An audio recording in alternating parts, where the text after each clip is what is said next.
നമസ്കാരം. എല്ലാ പ്രിയ പ്രേക്ഷകർക്കും ഹലോ ഡോക്ടറിലേക്ക് സ്വാഗതം. കോസ്മെറ്റിക് അലർജിയെക്കുറിച്ചാണ് ഹലോ ഡോക്ടർ ഇന്ന് സംസാരിക്കുന്നത്. നമുക്കൊപ്പം കോട്ടയം ഗവൺമെന്റ് മെഡിക്കൽ കോളേജിലെ ത്വക്കുരോഗ വിഭാഗം അസിസ്റ്റന്റ് പ്രൊഫസർ ഡോക്ടർ ആർ അശ്വിനിയുണ്ട്. ഡോക്ടർ നമസ്കാരം. എന്താണ് കോസ്മെറ്റിക് അലർജി? സൗന്ദര്യവർദ്ധക ഉൽപ്പന്നങ്ങൾ ഉപയോഗിക്കുമ്പോൾ ശ്രദ്ധിക്കേണ്ട കാര്യങ്ങൾ എന്തൊക്കെയാണ്? കോസ്മെറ്റിക് അലർജി എന്ന് പറയുമ്പോൾ നമുക്ക് അറിയാം, അലർജി എന്ന് പറയുന്ന ടേം തന്നെ നമ്മുടെ ശരീരം എന്തിനോടോ പ്രതികരിക്കുന്നു എന്നുള്ളതാണ്. അപ്പോൾ കോസ്മെറ്റിക് അലർജി എന്ന് പറയുമ്പോൾ സ്വാഭാവികമായും നമ്മൾ ഉപയോഗിക്കുന്ന കോസ്മെറ്റിക്സിനോട് അലർജി വരിക എന്നുള്ളതാണ്. അപ്പോൾ കോസ്മെറ്റിക്സിൽ അടങ്ങിയിട്ടുള്ള എന്ത് ഒരു ഇൻഗ്രീഡിയൻറ്റ് അല്ലെങ്കിൽ പദാർത്ഥത്തിനോടും നമുക്ക് അലർജി ഡെവലപ്പ് ചെയ്യാം. പണ്ടൊക്കെ നമ്മൾ കണ്ടിരുന്നത് കൂടുതലും ഹെയർ ഡൈ അലർജി ആയിരുന്നു. പക്ഷേ ഇപ്പോൾ ഒരുപക്ഷെ കോസ്മെറ്റിക്സ് ഉപയോഗം കുറച്ച് കൂടിയതുകൊണ്ടായിരിക്കാം, പ്രത്യേകിച്ച് കൗമാരപ്രായക്കാരുടെ ഇടയിലൊക്കെ കോസ്മെറ്റിക് ഉപയോഗം കൂടിയതുകൊണ്ടായിരിക്കാം ഇപ്പോൾ കൂടുതൽ നമ്മൾ ലിപ്സ്റ്റിക്ക് അല്ലെങ്കിൽ face powders, makeup, eye liners, eye shadow, ഇത്തരത്തിലുള്ള എല്ലാത്തരം കോസ്മെറ്റിക്കുകളുടെ ഉപയോഗം കൂടിയതിനനുസരിച്ച് അലർജിയും നമുക്ക് കൂടുതലായിട്ട് കണ്ടുവരുന്നുണ്ട്. പ്രൊഡക്റ്റുകൾ അല്ലെങ്കിൽ ഇൻഗ്രീഡിയൻസ് ആണ് അലർജിക്ക് കാരണമാകുന്നത്? ഓക്കെ, നമ്മുടെ ഈ കോസ്മെറ്റിക്സിൽ ഒരുപാട് ഇൻഗ്രീഡിയൻസ് അടങ്ങിയിട്ടുണ്ട്. അത് പല പല കാരണങ്ങളായിട്ടായിരിക്കും. ഒന്ന്, ഇതിൻ്റെ ഫ്രാഗ്രൻസ്, മണം കൂട്ടാൻ വേണ്ടിയുള്ള പദാർത്ഥങ്ങൾ അടങ്ങിയിരിക്കാം. പ്രിസർവേറ്റീവ്സ്, പ്രത്യേകിച്ച് ഫോമാൽഡിഹൈഡ് ഒക്കെ പോലെയുള്ള പ്രിസർവേറ്റീവ്സ് അടങ്ങിയിരിക്കാം. സ്റ്റെബിലൈസേഴ്സ് അടങ്ങിയിരിക്കാം. കളേഴ്സ്, ഡൈസ് അടങ്ങിയിരിക്കാം, പ്രത്യേകിച്ച് ഹെയർ ഡൈസ്, ലിപ്സ്റ്റിക്സ്, ഇങ്ങനെയുള്ള പല പല കാര്യങ്ങളുണ്ട്. ഈവൻ ഹെവി മെറ്റൽസ് വരെ, നമ്മൾ മെർക്കുറി, ലെഡ്, ഇതുപോലുള്ള ഹെവി മെറ്റൽസ് വരെ അടങ്ങിയ കോസ്മെറ്റിക്സും ഉണ്ട്. പക്ഷേ അതിനൊക്കെ കൃത്യമായ റെഗുലേഷൻസും ഉണ്ട്. ഇത്ര അളവിൽ മാത്രമേ പാടുള്ളൂ, അല്ലെങ്കിൽ ചില ഹെവി മെറ്റൽസ് ഒന്നും പാടില്ല, ഇത്തരത്തിലുള്ള റെഗുലേഷൻസ് ഒക്കെ ഉണ്ട്. എന്നാലും ഇത്തരത്തിൽപ്പെട്ട ഏതൊരു കോസ്മെറ്റിക്കിൽ അടങ്ങിയിരിക്കുന്ന ഏതൊരു പദാർത്ഥവും തന്നെ അലർജി ഉണ്ടാക്കാവുന്നതാണ്. ഡോക്ടർ, ഇത്തരം അലർജികൾ പ്രൊഡക്റ്റ് ഉപയോഗിച്ച ഉടൻ വരുന്നതാണോ, അല്ലെങ്കിൽ അത് കാലക്രമേണ ചിലത് ഉപയോഗിച്ച വർഷങ്ങൾക്ക് ശേഷം വരുന്നതാണോ? സാധാരണഗതിയിൽ കുറച്ച് കാലങ്ങൾ ഉപയോഗിച്ചതിന് ശേഷം മാത്രമേ വരുള്ളൂ. കാര്യം നമ്മുടെ ബോഡി അതിന് സെൻസിറ്റൈസ്ഡ് ആവണം. ഒരു അലർജി ഡെവലപ്പ് ചെയ്യണമെങ്കിൽ തന്നെ ഈ പറയുന്ന അലർജൻ അല്ലെങ്കിൽ ആൻറ്റിജൻ നമ്മുടെ ശരീരവുമായി സമ്പർക്കം വരികയും പിന്നീട് പതിയെ പതിയെ നമ്മുടെ ഇമ്മ്യൂണിറ്റി അതിനെതിരെ ഒരു പ്രതിരോധം സൃഷ്ടിക്കാനുള്ളൊരു സമയം വേണം. അപ്പം ഈ ഒരു പ്രക്രിയ നടക്കാൻ ആഴ്ചകളും മാസങ്ങളും എടുത്തേക്കാം. അതുകൊണ്ട് തന്നെ നമ്മളൊരു പ്രോഡക്റ്റ് ആദ്യമായി യൂസ് ചെയ്യുമ്പോൾ തന്നെ അലർജി ഇല്ല എന്ന് പറഞ്ഞിട്ട് ഇത് അലർജി ആവില്ല എന്ന് പറയാൻ പറ്റില്ല. ആ ഒരു നാച്ചുറൽ പ്രോസസ്സ് കഴിഞ്ഞതിന് ശേഷം മാത്രമേ ഈ അലർജിയുടെ ലക്ഷണങ്ങളായിട്ട് ഇത് പുറത്തേക്ക് വരികയുള്ളൂ. അതുകൊണ്ട് ഉടനെ വരുന്നതല്ല അലർജി, എപ്പോഴും ഒരു സമയം. അതുകൊണ്ടാണ് എപ്പോഴും ഈ ഹെയർ ഡേ ഒക്കെ ഉപയോഗിച്ചുകൊണ്ടിരിക്കുന്ന മാസങ്ങളായിട്ട് വർഷങ്ങളായിട്ട് യൂസ് ചെയ്യുന്ന ഹെയർ ഡേ ആണ്. പക്ഷേ ഇപ്പോൾ എന്തുകൊണ്ട് അലർജി എന്ന് ചോദിക്കുന്നവർക്കുള്ള ഉത്തരമാണിത്. കുറച്ച് നാൾക്ക് ശേഷം മാത്രമേ അലർജി ഡെവലപ്പ് ചെയ്യാൻ പറ്റുള്ളൂ. ബിക്കോസ് നമ്മുടെ ബോഡി അതിന് പ്രതികരിക്കാൻ തയ്യാറായി വരണം. വ്യക്തമാണ് ഡോക്ടർ. ഇത്തരത്തിലുണ്ടാകുന്ന അലർജി കോസ്മെറ്റിക് മൂലം ഉണ്ടാവുന്നത് തന്നെയാണെന്ന് എങ്ങനെ ഉറപ്പാക്കാൻ സാധിക്കും? അത് കുറേയൊക്കെ ട്രയൽ ആൻഡ് എറർ വഴിയാണ് നമുക്ക് മനസ്സിലാക്കാൻ കഴിയുന്നത്. അതായത് ഒരാൾ ഉപയോഗിച്ചുകൊണ്ടിരിക്കുന്ന കോസ്മെറ്റിക് സ്റ്റാർട്ട് ചെയ്ത് അത് കണ്ടിന്യൂ ചെയ്തുകൊണ്ടിരിക്കുമ്പോഴാണ് വരുന്നത്. പിന്നെ ഈ കോസ്മെറ്റിക്കിൻ്റെ ഒരു വലിയ പ്രശ്നം എന്ന് പറഞ്ഞാൽ ഒരുപാട് ഇൻഗ്രീഡിയൻസ് ഉണ്ടാവും. അപ്പോൾ അതിൽ ഏതിനാണ് അലർജി എന്ന് കണ്ടുപിടിക്കുക അത്ര എളുപ്പമുള്ള കാര്യമല്ല. അപ്പോൾ നമ്മൾ വാങ്ങുന്ന ഒരു പ്രോഡക്റ്റിൻ്റെ പുറത്തുള്ള ഇൻഗ്രീഡിയൻസ് വായിച്ചു നോക്കിയാൽ മനസ്സിലാവും. 10, 12, 20, 25 കമ്പോണൻസ് ചിലപ്പോൾ കാണും. അപ്പോൾ ഇതിൽ ഏതെങ്കിലും ഒന്നിനായിരിക്കും അലർജി. അത് വിത്ഡ്രോ ചെയ്ത് നോക്കുമ്പോൾ കുറയുന്നുണ്ടെങ്കിൽ അതാണ് ഒരു കണ്ടുപിടിക്കാനുള്ള ഒരു മാർഗം. രണ്ടാമത്തെ ഒരു മാർഗം എന്ന് പറഞ്ഞാൽ പാച്ച് ടെസ്റ്റിംഗ് ചെയ്യുക എന്നുള്ളതാണ്. അപ്പോൾ പാച്ച് ടെസ്റ്റിംഗ് ചെയ്തിട്ട് നമുക്ക് ഓരോന്നും ടെസ്റ്റ് ചെയ്തിട്ട് ഇന്നതുകൊണ്ടാണ് അലർജി വന്നതെന്ന് കണ്ടുപിടിക്കാൻ സാധിക്കും. ഡോക്ടർ, ഈ കോസ്മെറ്റിക് മൂലമുണ്ടാകുന്ന അലർജിയുടെ തുടക്കം എങ്ങനെയാണ്?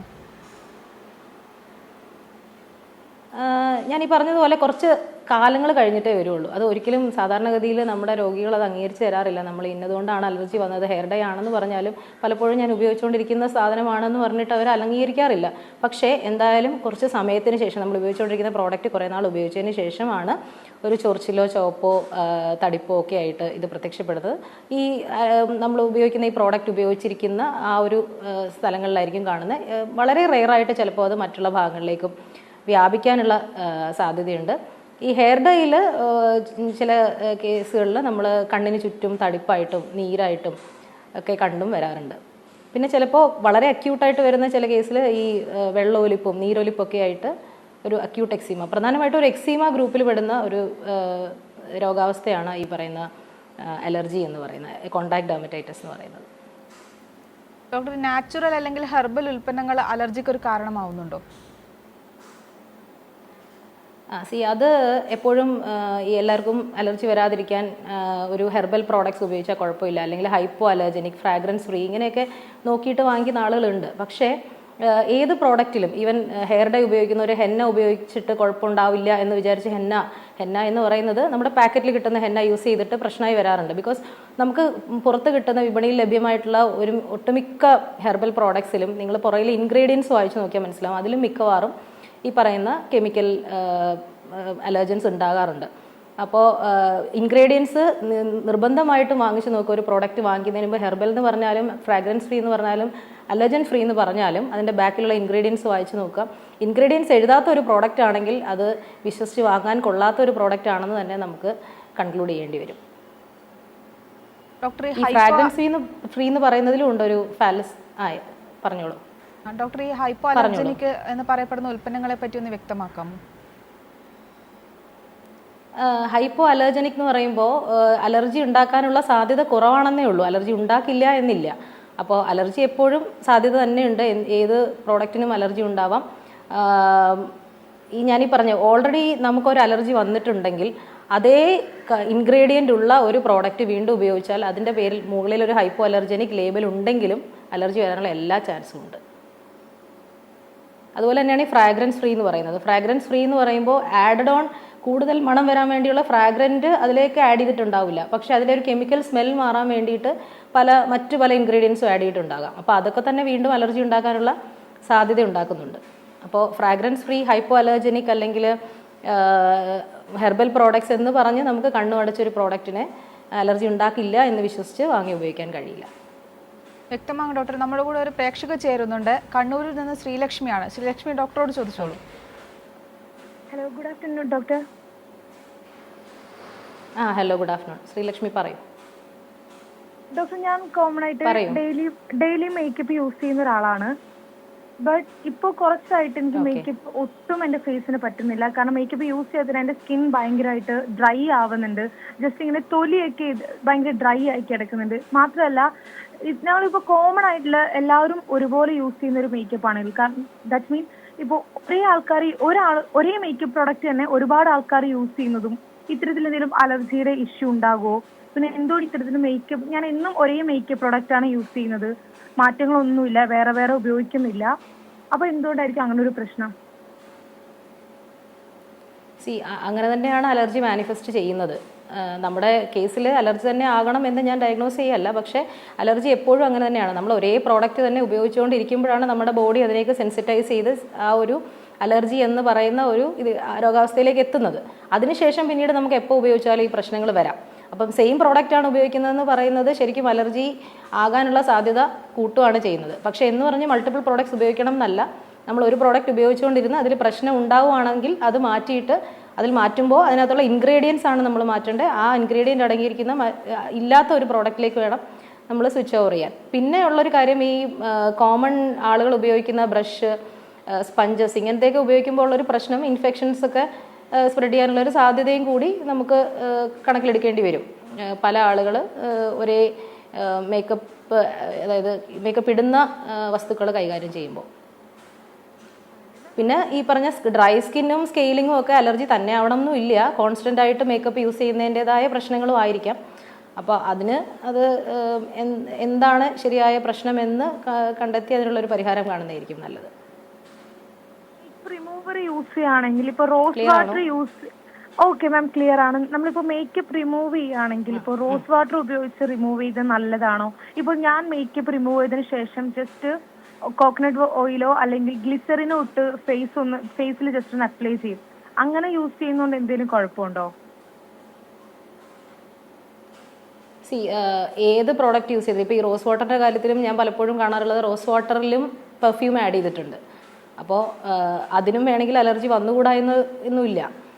പക്ഷേ ഗ്ലിസറിനും മോയ്സ്ചറൈസേഴ്സും എപ്പോഴും നല്ലതായിരിക്കും. എനിവേ മേക്കപ്പ് കംപ്ലീറ്റ് ആയിട്ട് റിമൂവ് ചെയ്തിരിക്കണം, അതാണ് അതിൻ്റെ ബേസിക് കാര്യം.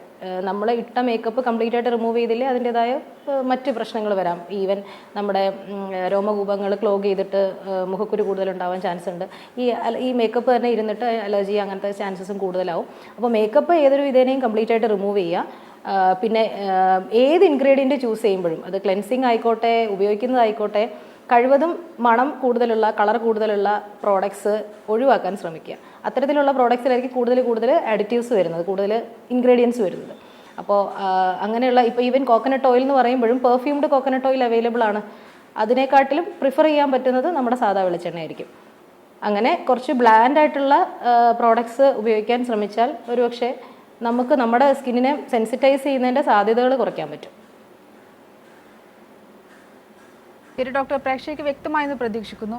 ഡോക്ടർ, ഈ hair dye, shampoo, soap, deodorants ഇത്തരം ഉൽപ്പന്നങ്ങൾ ഉപയോഗിക്കുന്നത് മൂലമുണ്ടാകുന്ന അലർജിയെക്കുറിച്ചൊന്ന് വ്യക്തമാക്കാമോ? അത് ഈ പറയുന്ന എല്ലാ പ്രോഡക്റ്റിനും അലർജി വരാം, ഹെയർ ഡൈക്ക് വരാം. കൂടുതലായിട്ട് നമ്മൾ കണ്ടുവരുന്ന ഹെയർ ഡൈ ആണ്. അപ്പോൾ അതിൻ്റെ ഒരു കാര്യം ഞാൻ ഓൾറെഡി പ്രതിപാദിച്ചു.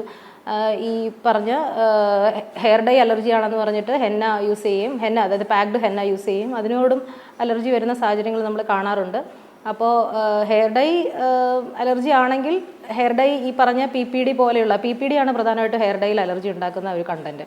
അപ്പോൾ PPD മാത്രമല്ല, PPD പോലെയുള്ള PPD പോലെ കെമിക്കലി ഉള്ള മറ്റ് കെമിക്കൽസും അവോയ്ഡ് ചെയ്യേണ്ടി വരും. അപ്പോൾ ഒരു പ്രോഡക്റ്റിൻ്റെ പുറകിൽ നമ്മൾ PPD ഇല്ലയെന്ന് കണ്ടിട്ട് ഒന്നുകൂടി വായിച്ച് നോക്കിയാൽ നമുക്ക് മനസ്സിലാവും PPD അല്ലാത്ത പക്ഷേ PPD പോലെയുള്ള മറ്റ് കെമിക്കൽസ് അതിൽ അടങ്ങിയിട്ടുണ്ടാവും. അപ്പോൾ ഇത്തരത്തിൽ നമ്മൾ വളരെ ഡീറ്റെയിൽഡ് ആയിട്ട് വിശകലനം ചെയ്താൽ മാത്രമേ നമുക്ക് അലർജി ഇല്ലാത്തൊരു പ്രോഡക്റ്റ് തിരഞ്ഞെടുക്കാൻ കഴിയുള്ളൂ. പിന്നെ അല്ലാതെ തന്നെ ഇപ്പം അലർജി ഇല്ലാത്ത ഒരാളാണെങ്കിലും ഹെയർ ഡൈ യൂസ് ചെയ്യുമ്പോൾ ശ്രദ്ധിക്കേണ്ട കാര്യങ്ങൾ കഴിവതും ഈ പുരികം, ഐലാഷസ്, ഐബ്രോസ് ഒഴിവാക്കുക. അത് ഹെയർ ഡൈയിൽ നിന്ന് ഒട്ടും തന്നെ ഒരു അക്സെപ്റ്റബിൾ ആയിട്ടുള്ള കാര്യമല്ല. പിന്നെ പറ്റുമെങ്കിൽ മീശ ഹെയർ ഡൈ ചെയ്യുന്നതും കൂടുതലൊരു പ്രശ്നമായിട്ട് കാണാറുണ്ട്. അലർജി ഡെവലപ്പ് ചെയ്താൽ വളരെ സിവിയറായിട്ട് കാണാറുണ്ട്. അപ്പോൾ അതൊക്കെ ഒഴിവാക്കാം, കണ്ണിൽ പോവാതെ ശ്രദ്ധിക്കാം. പിന്നെ വൺസ് അലർജി ഡെവലപ്പ് ചെയ്ത് കഴിഞ്ഞാൽ എന്തായാലും ഏത് പ്രോഡക്റ്റ് ആണെങ്കിലും ആ പ്രോഡക്റ്റ് ഒഴിവാക്കുക തന്നെ ചെയ്യേണ്ടി വരും. കാര്യം പിന്നെ യൂസ് ചെയ്യുമ്പോൾ ആ സെൻസിറ്റൈസേഷൻ ഓൾറെഡി നമ്മുടെ ബോഡിയിൽ അതിനുള്ള എല്ലാ മെക്കാനിസവും തയ്യാറായി നിൽക്കുകയാണ്. സോ പിന്നെ എപ്പോൾ യൂസ് ചെയ്താലും ഈ പറയുന്ന എത്ര ചെറിയ എമൗണ്ടിൽ ഉപയോഗിച്ചാലും അതും ഇമ്പോർട്ടൻ്റ് ആണ്. നമ്മൾ വിചാരിക്കും അലർജി വന്നു ഇനിയിപ്പം കുറച്ച് ഡൈ ചെയ്താൽ കുഴപ്പമുണ്ടാവില്ല എന്ന്. പക്ഷേ ഇതൊരു ഡോസ് ഡിപ്പെൻഡൻ്റേ അല്ല. നമ്മൾ ചെറിയൊരു എമൗണ്ട് ഇട്ടാലും അലർജി വരാം. അത് അലർജിക്ക് സിവിയർ ആവുന്നതും കുറച്ചിട്ടുകൊണ്ട് കുറച്ച് സിവിയറും കൂടുതലിട്ടുകൊണ്ട് കൂടുതൽ സിവിയറും ആവണമെന്നില്ല. വളരെ ചെറിയ എമൗണ്ടിൽ കോണ്ടാക്ട് വന്നാൽ പോലും നമുക്ക് വളരെ സിവിയർ ആയിട്ടുള്ള അലർജി വരാം. വ്യക്തമാണ് ഡോക്ടർ. നമ്മുടെ കൂടെ ഒരു പ്രേക്ഷകൻ കൂടി ചേരുന്നുണ്ട്, കളമശ്ശേരിയിൽ നിന്ന് സിദ്ദിഖാണ്. സിദ്ദിഖ്, ഡോക്ടറോട് ചോദിച്ചോളൂ.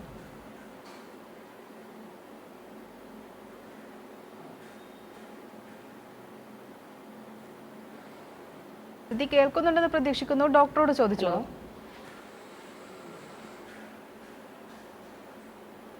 ഹലോ ഡോക്ടർ, കോള് കട്ടായി പോയി. ഡോക്ടർ, നമ്മൾ പലരുടെയും ചർമ്മം വ്യത്യസ്തമാണ്. നമ്മുടെ ത്വക്കിന് അനുയോജ്യമായ ഉൽപ്പന്നങ്ങൾ തിരിച്ചറിയാനാകുമോ? അതിനെന്തെങ്കിലും പരിശോധനാ മാർഗങ്ങളുണ്ടോ?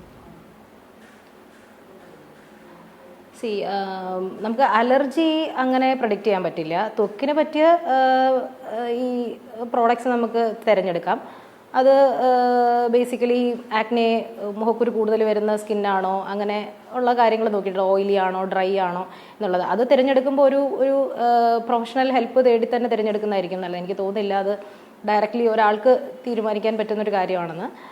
പക്ഷേ അലർജി പ്രഡിക്റ്റബിൾ അല്ല. ശരിക്കും അലർജി നമുക്ക് വന്നാൽ ഡെവലപ്പ് ചെയ്താൽ നമുക്കതനുസരിച്ച് മാറ്റുക എന്നുള്ളതേ ഉള്ളൂ. പിന്നെ ഈ പറഞ്ഞ ഇപ്പോൾ പ്രോഡക്ട്സിൽ തന്നെ നമുക്ക് പലതരം പ്രോഡക്റ്റ് ലഭ്യമാണ്. ഇപ്പോൾ ഓയിലി സ്കിന്നിന് വേണ്ടിയുള്ള പ്രത്യേകം ഈവൻ സൺസ്ക്രീൻസ് ആണെങ്കിലും ഓയിലി സ്കിന്നിനുള്ള സൺസ്ക്രീൻസ് വേറെയുണ്ട്, ഡ്രൈ സ്കിന്നിനുള്ളതാണെങ്കിൽ അങ്ങനത്തതുണ്ട്. അപ്പോൾ അത്തരത്തിലുള്ള ഒരു പ്രൊഫഷണൽ ഹെൽപ്പ് തേടിയ ശേഷം പ്രോഡക്റ്റ് തിരഞ്ഞെടുക്കുന്നതായിരിക്കും നല്ലത്.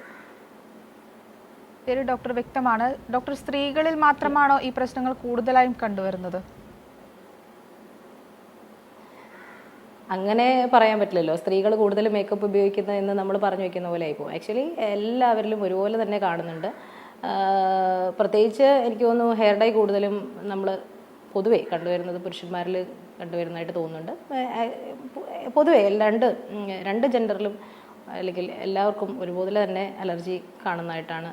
പിന്നെ ഇപ്പം കണ്ടുവരുന്നൊരു ട്രെൻഡ് എന്ന് പറഞ്ഞാൽ ഈ കൗമാരപ്രായക്കാരുടെ ഇടയിൽ ഒരുപാട് അലർജി ഇപ്പോൾ വരുന്നുണ്ട്. ഇപ്പോൾ പ്രത്യേകിച്ച് സ്കിൻ കെയർ റുട്ടീൻസൊക്കെ കുറച്ച് വൈറലായിരിക്കുന്നൊരു സമയമായതുകൊണ്ട് ഒരുപാട് പ്രോഡക്ട്സ് ഈ പറഞ്ഞ കൗമാരപ്രായക്കാർ വാങ്ങിച്ച് ഉപയോഗിക്കുകയും അത് ഒന്നല്ല ഒരുപാട് മൾട്ടിപ്പിൾ പ്രോഡക്ട്സ് ട്രൈ ചെയ്യുന്നതുകൊണ്ട് ഏതിനാണ് അലർജി എന്ന് കണ്ടുപിടിക്കാൻ പോലും പറ്റാത്തൊരു സാഹചര്യത്തിലേക്ക് കാര്യങ്ങൾ നീങ്ങുകയും ചെയ്യുന്നത് കണ്ടുവരുന്നുണ്ട്. വ്യക്തമാണ് ഡോക്ടർ. സംശയങ്ങളുമായ ഒരു പ്രേക്ഷകൻ കൂടി ചേരുന്നുണ്ട്. കാഞ്ഞങ്ങാട് നിന്ന് മധുവാണ്. മധു, ഡോക്ടറോട് ചോദിച്ചോളൂ. ഡോക്ടർ നമസ്കാരം. Doctor hello. നമസ്കാരം, ആ പറഞ്ഞോളൂ. ഞാൻ ഡൈലി ഉപയോഗിക്കുന്ന ഒരാളാണ്. എനിക്ക് തലയ്ക്ക് പ്രശ്നമൊന്നുമില്ല, പക്ഷെ കവിളത്ത് കുറച്ച് ഒരു മറുക് പോലെ കുറച്ച് ഡൈയുമായി ബന്ധപ്പെട്ടതാണോ അല്ല അത് എന്താണെങ്കിലും അതിന് ചികിത്സയുണ്ടോ, അത് മാറുമോ? ഹെയർ ഡൈ ഉപയോഗിക്കുമ്പോൾ മാത്രം വരുന്ന പ്രശ്നമാണോ, ഹെയർ ഡൈ ഉപയോഗിക്കാതിരുന്ന ഇത് മാറുന്നുണ്ടോ? ഇല്ല, മാറുന്നില്ല, സ്ഥിരമായിട്ട് അങ്ങനെ നിൽക്കുകയാണ്. സ്ഥിരമായിട്ട് നിൽക്കുന്നതാണ്. ഹെയർ ഡൈ ഉപയോഗിച്ച് എത്ര നാൾക്ക് ശേഷമാണ് ഇത് ശ്രദ്ധയിൽപ്പെട്ടത്? അതിപ്പോ കുറെ ഒരു വർഷത്തോളം ആയി, ഞാനത് പിന്നെ പോകുന്നില്ല, വർഷത്തോളായി. അതിന് ഏറ്റക്കുറച്ചിലുകളില്ല അല്ലേ, കൂടുകയും കുറയുകയും ചെയ്യുന്നില്ല. എപ്പോ ആദ്യം തുടങ്ങിയ പോലെ തന്നെ ഇപ്പോഴും? ഓക്കെ ഓക്കെ, അത് കൂടുന്നുമില്ല, അങ്ങനെ തന്നെ നിൽക്കുകയാണ്. കൂടുന്നില്ല, അങ്ങനെ തന്നെ നിൽക്കുക. പക്ഷെ കുറച്ച് കൂടുന്നുണ്ടോ എന്ന് സംശയമുണ്ട്. അത് ഓക്കെ, എന്നാലും കാര്യമായി കൂടുന്നില്ല. മറ്റു കവളത്തേക്ക് ബാധിക്കുന്നുമില്ല അല്ലേ? ഇല്ല, വലത് ഭാഗത്ത് കുറച്ച് ഭാഗത്തേക്ക്. ഹെയർ ഡൈ എത്ര ഫ്രീക്വന്റ്, മാസത്തിൽ എത്ര പ്രാവശ്യം ഡൈ ചെയ്യും? ഞാൻ ഒരു ഫ്രീക്വന്റ് ആയിട്ട് ചെയ്യും, 2-3 പ്രാവശ്യം. അത്ര. ഈ ചെയ്യുന്നതിന് തൊട്ടടുത്ത ദിവസങ്ങളിൽ പ്രത്യേകിച്ച് ഈ പാടിന് വ്യത്യാസമൊന്നും വരുന്നില്ല അല്ലേ? പക്ഷേ നമ്മളെ കൈയിലെ മസിലിനൊക്കെ ഇങ്ങനെ ചെറിയ കയ്യില് എന്താണ്, നമ്മുടെ കൈയുടെ ഈ മസിൽസ് ഉണ്ടല്ലോ, ആ ഭാഗത്തൊക്കെ ആയിട്ട് ചെറിയ പുള്ളി പോലെ കാണുന്നുണ്ട്, കറുത്ത പാട്. അത് പോകാറുണ്ട്. ഇത് ഡൈയുമായിട്ട് ബന്ധപ്പെട്ടതാണോ? തലയിലാണല്ലോ തേക്കുന്നത്, പക്ഷെ കൈക്ക് ചാൻസ്. നമ്മൾക്ക് ഹെയർ ഡൈ ഉപയോഗിക്കുമ്പോൾ, ഹെയർ ഡൈ അല്ല ഏതൊരു സബ്സ്റ്റൻസ് ഉപയോഗിക്കുമ്പോൾ നമ്മൾ അതുമായിട്ട് കോണ്ടാക്ട് വരുന്ന എല്ലാ സ്ഥലങ്ങളിലും അലർജി ആണെങ്കിൽ വരാനുള്ള സാധ്യതയുണ്ട്. ഇപ്പോൾ കയ്യിൽ ഹെയർ ഡൈ എടുത്താൽ കയ്യിലും അലർജി വന്നുകൂടാന്നൊന്നുമില്ല. അപ്പോൾ എവിടെ വേണേ വരാം. പക്ഷേ ഈ മുഖത്ത് പറഞ്ഞ പാട് ഹെയർ ഡൈ അലർജിയുമായിട്ട് ബന്ധപ്പെട്ടതാകാൻ സാധ്യത കുറവാണ്. കാര്യം ഇതുമായിട്ട് ഹെയർ ഡൈ ഉപയോഗിക്കുന്നതുമായിട്ട് അതിൻ്റെ സിംറ്റംസിലോ മറ്റോ ഏറ്റക്കുറച്ചിലൊന്നും കാണുന്നില്ല, കൂടുന്നുമില്ല, കുറയുന്നുമില്ല എന്ന് പറയുന്ന സ്ഥിതിക്ക് അത് മറ്റൊരു എന്തെങ്കിലും ഒരു സ്കിൻ പ്രശ്നമാകാനാണ് സാധ്യത. അതൊരു ഡെർമറ്റോളജിസ്റ്റിനെ കാണിച്ചു കഴിഞ്ഞാൽ അതെന്താണെന്ന് മനസ്സിലാക്കാൻ സാധിക്കും. കയ്യിൽ വരുന്ന ഒരുപക്ഷെ ഹെയർ ഡൈ അലർജി ആകാനും ചാൻസ് ഉണ്ട്. അത് ഈ പ്രശ്നങ്ങളുള്ള ഒരു സമയത്ത് ഒരു ഡെർമറ്റോളജിസ്റ്റിനെ കാണിച്ചാൽ കറക്റ്റായിട്ട് ഡയഗ്നോസിസ് ആവും. ഡോക്ടർ, നമ്മുടെ കൂടെ ഒരു പ്രേക്ഷക കൂടി ചേരുന്നുണ്ട്. തൃശ്ശൂരിൽ നിന്ന് ഷൈനിയാണ്. ഷൈനി, ഡോക്ടറോട് ചോദിച്ചോളൂ. Hello doctor. ഹലോ പറയൂ ഷൈനി, പറയൂ. ഞാൻ ഹസ്ബൻഡിന് വേണ്ടിയിട്ടാണ്. ആളുടെ തലയിലെ ഡൈ പണ്ട് മുതൽ ഉപയോഗിക്കണത്. പക്ഷെ ഇപ്പൊ ഒരു 2 വർഷത്തോളമായിട്ട് ആളുടെ തലയുടെ ബാക്കിൽ ഇങ്ങനെ പൊറ്റ പോലെ വരിക. തലയുടെ ബാക്കില്, ചെവിയുടെ പുറകില്, താടിയുടെ അവിടെ, അങ്ങനെ പല സ്ഥലത്തുണ്ട്. ഭയങ്കര ചൊറിച്ചിലുണ്ട്. ചിലപ്പോ അത് പൊട്ടിയിട്ട് അതിൽ നിന്ന് ഇങ്ങനെ വെള്ളം വരുന്നുണ്ട്. ഓക്കെ, ഈ പറയുന്ന ലക്ഷണങ്ങൾ ഹെയർ ഡൈ ഉപയോഗിച്ചതിന്റെ അടുത്ത ദിവസങ്ങളിലാണോ കാണുന്നത്?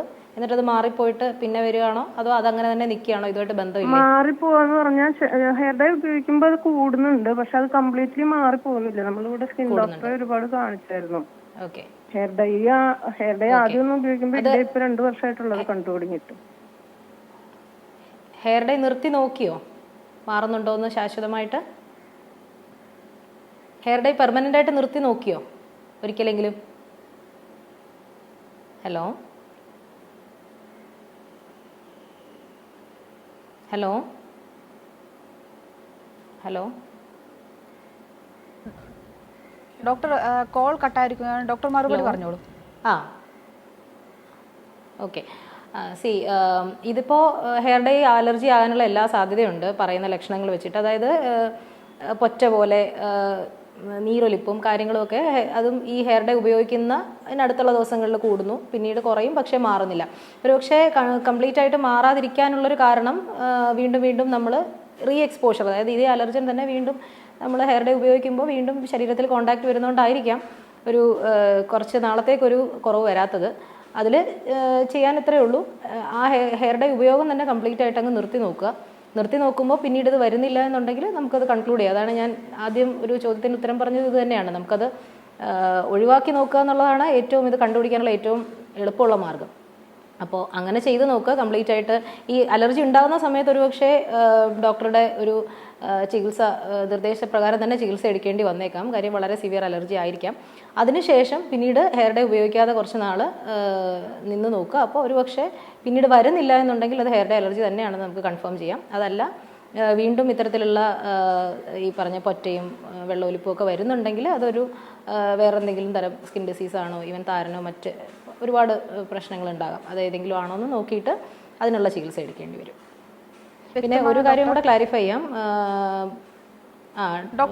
ഈ പറഞ്ഞ പ്രേക്ഷക വീണ്ടും വീണ്ടും പറയുന്നുണ്ടായിരുന്നു, രണ്ട് വർഷമായിട്ട് ഉപയോഗിക്കുന്ന ഹെയർ ഡേ ആണ്, ഇതുവരെ എനിക്ക് പ്രശ്നമില്ല. ഇത് തന്നെയാണ് നമ്മൾ എല്ലാ ദിവസവും ഒരു പേഷ്യൻറ്റിനോട് ഇത് ഹെയർ ഡേ അലർജി ആകാമെന്ന് പറയുമ്പോൾ നമുക്ക് ഉടനെ കിട്ടുന്ന റെസ്പോൺസ്.